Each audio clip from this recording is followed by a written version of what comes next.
Ms. Lundy, everybody may be seated, and I apologize for interrupting you in the middle of closing. I'm terribly... The behavior from Mr. Bloom, I am not going to have in terms of his gestures, his noise, and everything, particularly behind Ms. Lundy's back.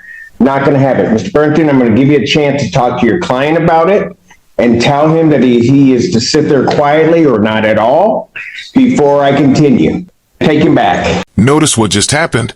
The jury hasn't even heard closing arguments yet, and already the defendant's behavior is becoming part of the story. That's dangerous territory, because perception matters just as much as facts. Court is standing in recess. People having rested. Any witnesses for the defense? No, Your Honor. Thank you. All right, very good. Parties prepared for closing argument? People prepared. You may proceed. May I move the question? Depends on where you want to put it, but yes, you may go. Both need it very slowly. That's all right. That's Thank fine. you.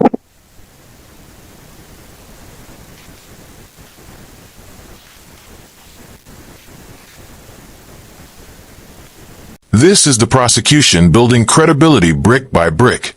No drama, no exaggeration, just duty, responsibility, and procedure. That's intentional.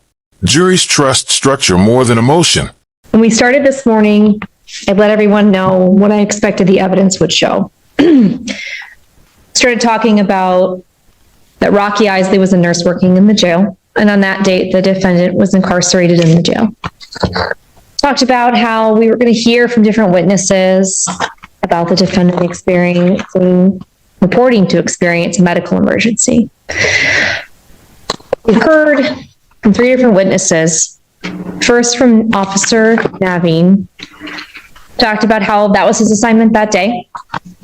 The defendant had been upset. And here's the pivot. The entire case narrows down to one moment, one action, one decision. In criminal law, it often comes down to seconds, not stories. That day. He talked about how he was upset even earlier in the day. He understood that the defendant was upset about something that had happened before Officer Naveen had even gotten there that day.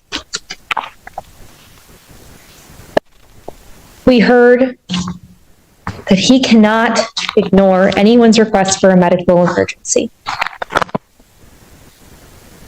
Because Officer Naveen, Officer Tweedo, and Nurse Rocky Isley have a responsibility to make sure that the people in the jail are safe. That's their job. The corrections officers are there to make sure that the folks who are in the jail are okay. They don't make the decisions about who goes there. They don't make the decisions about who leaves. Their responsibility is safety. Officer Naveen is talking about how he checks every 15 minutes, make sure the people that are in his cell block are okay. He talks about how he makes sure Mr. Bloom is okay. Nurse Rocky tells you about how it's his responsibility when someone says they're experiencing a medical emergency. He doesn't care how old they are. He doesn't think something's more or less likely based on their age. He doesn't think something's more or less likely based on who they are. He is there to make sure they are okay. Officer Tweedo is the one who speaks to the defendant and says to him and gets him to calm down enough to be medically evaluated. Why? Because it's his job. That physical act right there, that's where intent, recklessness, and harm all collide. And legally, that's the difference between an accident and a charge that sticks. That's his job. He's got to find a way to communicate with each person to help them. Nurse Rocky, I'm sure everyone has experienced a nurse who made you feel safe, who made you feel cared for and listened to. And Officer Tweedo, when this is going to go down and he knows that Mr. Bloom has been upset, and he knows that Mr. Bloom has been agitated. He told you how he levels his hand above the food slot door just in case. Why would you do that? Just in case. Safety. But the only person out of these four men who didn't care about the safety of another person was the defendant. You're going to get jury instructions in a few minutes that display for you and educate you that the law does not allow sympathy nor prejudice to influence when you are making this decision. You should not be prejudiced against the defendant because he was incarcerated, but nor should you be sympathetic to him because he was incarcerated. The law requires an examination of the facts, and the facts are simple. The facts are the defendant was in the jail in Washtenaw County. The facts are that the defendant said he was having a medical emergency. The facts are that earlier in that day, he'd been very upset he was not allowed to get out of his cell. The facts are that he was a level 1 security. The facts are that he had to be medically evaluated through his food slot.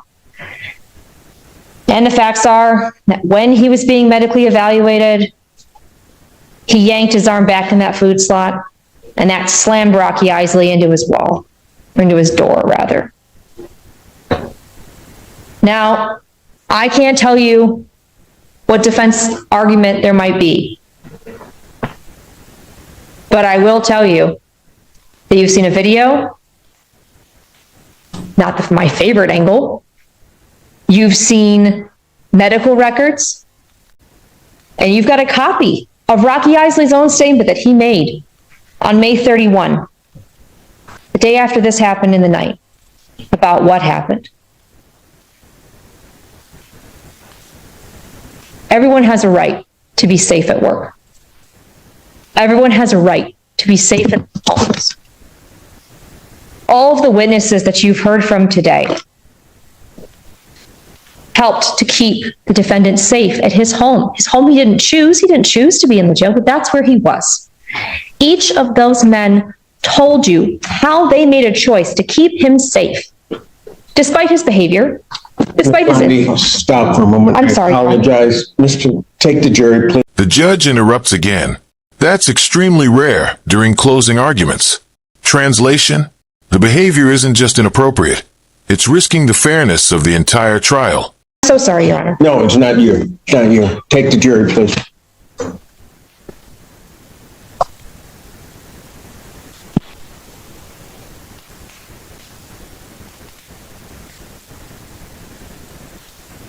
Ms. Lundy, everybody may be seated, and I apologize for interrupting you in the middle of closing. I'm terribly... The behavior from Mr. Bloom, I am not going to have in terms of his gestures, his noise, and everything, particularly behind Ms. Lundy's back. Not going to have it. Mr. Burnton, I'm going to give you a chance to talk to your client about it and tell him that he is to sit there quietly or not at all before I continue. Take him back. Court is standing in recess. All right.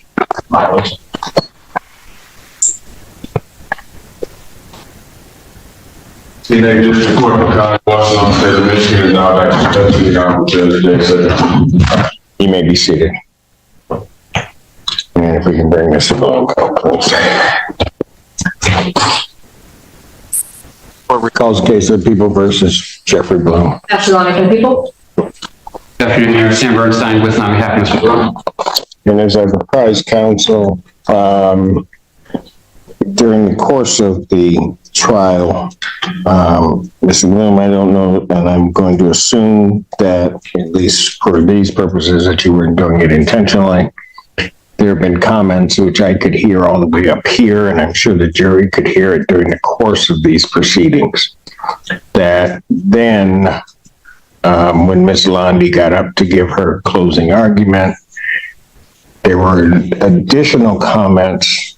I didn't do anything about that, but the moment the gyrations with your hands occurred behind her back, I stopped the proceeding.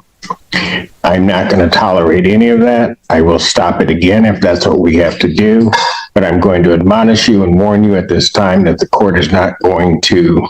This is a huge moment. Walking out of your own trial. That's not protest. That's risk. Because legally, you can waive your right to be present and the court can keep going without you. Allow that type of conduct to occur. With that admonition, Mr. Bernstein? I was going to say, there were some times where Jeff was speaking with me during the trial. Oh, I understand that, but there were other points at which there were just extraneous comments. So I was letting those go, but I'm not going to have that and have counsel interrupted during the course of their closing arguments. With that admonition, are the parties ready for the jury? Your Honor, I also understand there's been information given to the jury that Correct. I have to know for. Yes, for the purposes of the record, I did inform counsel. So at no, that the jury did not take that in any way to be applicable either to Mr. Bloom or to the people, because I had stopped Ms. Lundy in the middle of her closing argument, and I had indicated that they are not to take any delay or interruption by the court. They are not to attribute it to either party. They are to attribute it to the court of its own doing, so that the jury understands that and does not hold that against the people or against the defendant. Thank you, Your Honor. I am ready to proceed. Is the defense ready? I am ready, Your Honor. All right, let's bring the jury.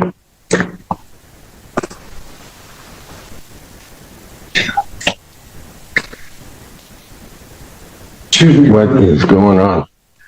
All right. Go ahead. Thank you.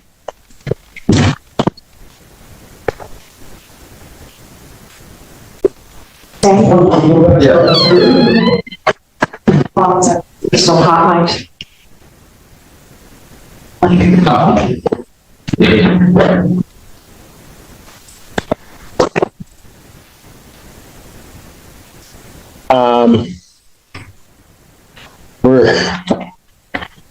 Is he ready to go? What's? Pardon? I don't think he wants. I gotta look at this. It's for sake of sake, Your Honor. No. No. Did you want to go back there and try to talk with him? Because in the record should reflect, if it doesn't already, that after the court's admonishment to defendant and asking whether or not the people in defense were ready, that the defendant on his own accord decided that he would leave the courtroom. I've been informed by transport that it appears that he does not wish to come back out. I really should try to speak with him, Your Honor. I mean, Yes, you should. it's a significant right to be at your own, like in the Constitution or something. One which one can, I believe, voluntarily forfeit. That's fair too. Yeah. So before we get to that stage, I'll stand in recess and allow you to have an opportunity to chat with him. All right, thank you. All right. Yeah, Alan's trying to put the jury out, so. All right. Okay, we're back on the record. Court does recall the case of the people of the state of Michigan versus Jeffrey Bloom. Counsel, state your appearances. Ashley Lonnie for the people. Sam Bernstein for Mr. Bloom, Your Honor. All right, Mr. Bloom is not present. If I say anything incorrectly, please, counsel, correct me.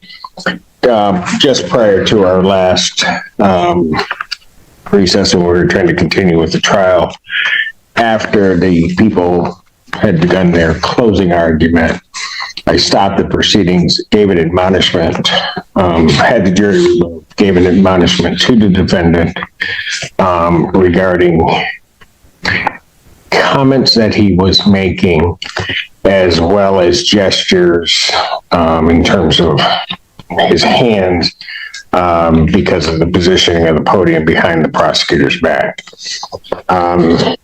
Gave him that admonishment, then told him that I would not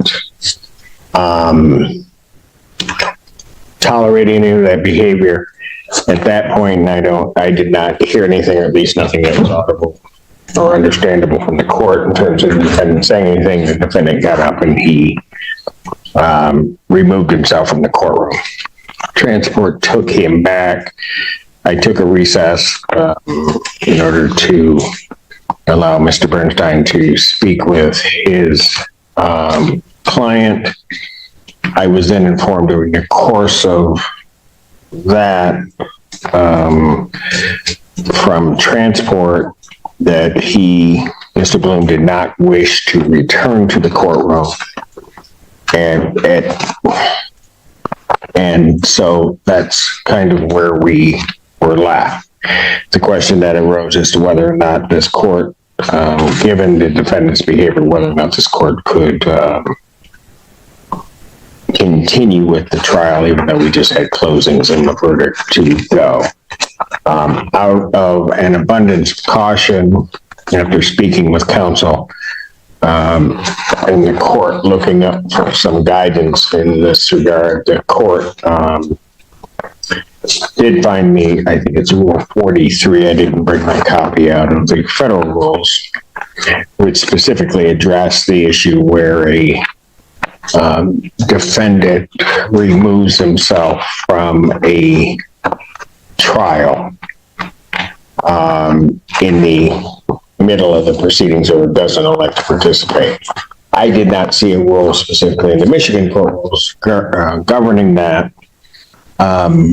As I did a brief research in trying to find cases, the case of the people of the state of Michigan versus Jerry Oliver Swan, that being 394 Mich. 451, came to light. It was a 1975 case, so it's a little bit old, but it still looks to be good case law. I gave that to counsel, asked them to take a look, see if we could, between all of us, make a determination as to what would be the best way to proceed. And granted, I don't think anybody's had an opportunity to do any extensive research on it. However, I would indicate that, if nothing else, the Swan case is illustrative of a point. And the synopsis basically indicates the Supreme Court held the defendant did not reappear in the courtroom after a mid-trial recess, had not reappeared 4 days later, and testimony was received regarding attempts to locate him. The trial court properly proceeded with the trial with receiving, part of the testimony in the jury's verdict in the defendant's absence. Taking that without anything else in front of me is sort of a guideline. The court believes that the defendant has conducted himself in a fashion where he has made himself absent mid-trial. It seems to me that what the Swan case seems to point to is that an opportunity be given where this defendant being in custody, we don't have to locate him, but at least an opportunity to be given to the defendant to come back and voluntarily participate in his trial. Now, having said all of that, after speaking with counsel, the court has made a determination to adjourn the remainder of the jury trial. We are adjourning it to September 30th, 2024 at 10 a.m. And here's the twist. Rather than rushing forward, the judge pauses everything. Why? Because this isn't just about finishing the trial. It's about protecting the record. One wrong move here could overturn the entire case on appeal. For closing arguments and final instructions to the jury.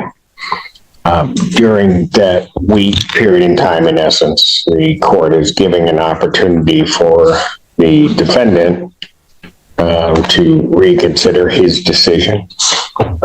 Also to allow his counsel to have a conversation with the defendant as to what may be the implications of him having removed himself from the proceedings. But I think in fairness, and since they are monumental rights that the defendant would be forsaking in terms of leaving his trial, the court thinks that it would be prudent for the court to do so. That was long, however. Either counsel have anything to add or to say contrary to what the court has indicated on the record? Nothing contrary, Your Honor. Neither for me, Your Honor. All right, very good. And I do appreciate both counsel being patient as the court was trying to wade through this and also participating in trying to find something that would guide us. It was really truly appreciated on this court's behalf. So this matter is adjourned to September 30th, 2024, 10 a.m. for continuation of the jury trial. Thank you. Thank you, Your Honor. And just like that, the judge slams the brakes. This isn't about evidence anymore. It's about control. Courtroom behavior isn't optional. It's enforced. And Mr. Bloom just crossed that line. I should, don't go off yet. I should also note one other thing. The people had requested that I give to the jury an instruction to not talk to anybody, same instruction that I had given them during the opening statement, but just to reiterate that to them. And the initial thought was to bring them back out, give them that instruction, and then have them go. And I think it was correctly pointed out that Mr. Bloom not being present here may send some signal to the jury. I assured counsel after they had indicated that they trusted the court to give that instruction to the jury. I did do so. They each acknowledged that they understood that instruction before leaving. So Thank you, Your Honor. I think it's accurate. People wanted to be sure that they very understand that those not talking to people and all those risks do continue during this moment. I appreciate that. Thank you. yeah, thank you, folks.